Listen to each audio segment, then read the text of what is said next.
Mesdames et Messieurs les représentants des institutions internationales, Monsieur le représentant du canton de Vaud, Monsieur le président de la région de Lausanne, Excellence, Monsieur l'ambassadeur de la République du Togo, Mesdames, Messieurs les représentants des organisations de coopération au développement, Mesdames et Messieurs les représentants des organisations non gouvernementales, associations, distingués invités, chers entrepreneurs et représentants d'entreprises, chers publics ici présents à Lausanne et connectés en ligne, bonjour. Je prends évidemment la parole ce jour en qualité de représentant de l'ambassadeur du Cameroun en Suisse, qui m'a chargé de vous transmettre ses salutations les plus cordiales et surtout d'accepter son absence pour des raisons de coïncidence de calendrier. Il me semble également utile de remercier très sincèrement, de manière particulière, autant le canton de Vaud que le syndic ici représenté, pour la place de plus en plus visible qu'ils accordent aux initiatives africaines dans cette belle cité olympique. La deuxième édition du Salon international de l'entrepreneuriat africain en est l'illustration la plus manifeste. Je voudrais également adresser à Zion Kikop Startup ainsi qu'à l'ensemble des organisateurs et partenaires de cet événement mes félicitations appuyées pour leur initiative sans cesse affirmée et déterminée pour le rayonnement du continent africain à travers sa diaspora entreprenante de Suisse.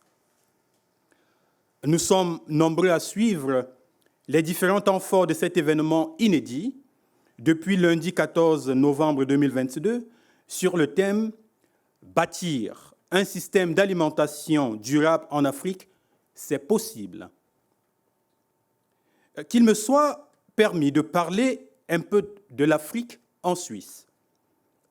D'après l'Office fédéral de la statistique en 2020, tous les 54 pays d'Afrique sont représentés sur le sol helvétique, avec au total 113 647 personnes, soit 5% de la population étrangère. Terre d'accueil et d'opportunités, la Suisse est le pays où siègent de nombreuses institutions, organisations internationales, fédérations sportives internationales. C'est aussi un pays à la pointe de la formation, de la recherche et de l'innovation dans différents domaines. La Suisse est enfin le pays où sont installées de nombreuses multinationales qui œuvrent à travers le monde dans les domaines aussi variés que l'agro-industrie, l'énergie, les transports, etc. Qui sont les Africains et afrodescendants de Suisse? Qui font-ils? Comment sont-ils intégrés dans ce pays à la fois ouvert et rigoureux? Comment contribuent-ils au développement de leur pays d'origine? Quelles sont les politiques, les projets mis en place pour favoriser un impact de cette diaspora? Comment peuvent-ils davantage être impliqués et contribuer à favoriser les relations entre pays et aussi avec les institutions internationales? C'est le lieu d'apprécier à sa juste valeur des entreprises comme Global ID, Back to Roots, Neolec, Eneris, Kimboker, Gakomo, autant pour moi, Kimidjus, pour tout ce qu'elles font dans leur pays d'accueil et leur pays d'origine. Zion Kikop Startup est de ces initiatives qui distinguent positivement le continent africain en mettant en avant l'entrepreneuriat comme moyen par lequel le génie africain peut et doit s'exprimer. L'excellente initiative du Salon international de l'entrepreneuriat africain est à saluer, à encourager et à accompagner.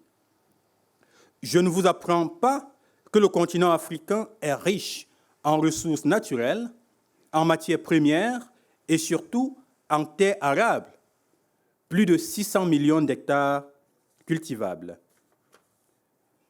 Devant les défis qui lui sont propres, voir une génération qui croit suffisamment en elle-même et qui se lève pour résoudre ses propres problèmes nous conforte dans l'idée que l'Afrique d'hier n'est pas celle de demain.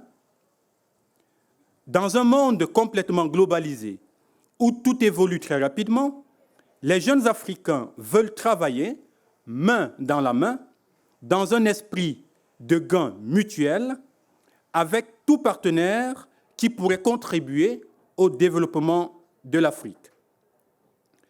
Les différents thèmes, débats savamment sélectionnés pour cette édition traduisent cette volonté africaine. L'ambassade du Cameroun, et j'en suis persuadé, les autres ambassades africaines également, sont ouvertes à toute initiative de valorisation de la coopération et du partenariat économique avec la Suisse. Je voudrais remercier la jeunesse africaine, forte et entreprenante, qualifiée et responsable, qui prend sa place dans la construction du continent, y compris hors de ses frontières. Vous êtes l'une des générations les plus résilientes et notre continent verra d'encore meilleurs jours avec un peu de persévérance dans l'élan de construction dans lequel vous vous engagez. Sachez que vous n'avez rien à perdre, à oser, vous avez tout à gagner, y compris en apprenant de vos défis. Vous devez prendre votre place à la table de la puissance mondiale à laquelle nous aspirons tous et vers laquelle notre marche est entamée selon l'agenda 2063 de l'Union africaine. Si vous avez pu réussir en terre étrangère avec de la sagesse, une réussite plus grande est à votre portée à la maison, j'allais dire en Afrique. En tant que représentation diplomatique africaine en Suisse, l'ambassade du Cameroun et je l'espère, les autres ambassades sœurs, se tiennent à vos côtés pour soutenir vos élans en faveur de notre continent. Enfin, j'aimerais encore remercier les organisateurs de ce salon pour avoir bien voulu associer l'ambassade du Cameroun. Merci pour votre accueil chaleureux et plein succès à Zion T-COP Startup pour la suite des événements. C'est aussi notre conviction. Bâtir ensemble l'Afrique que nous voulons, c'est possible. Je vous remercie.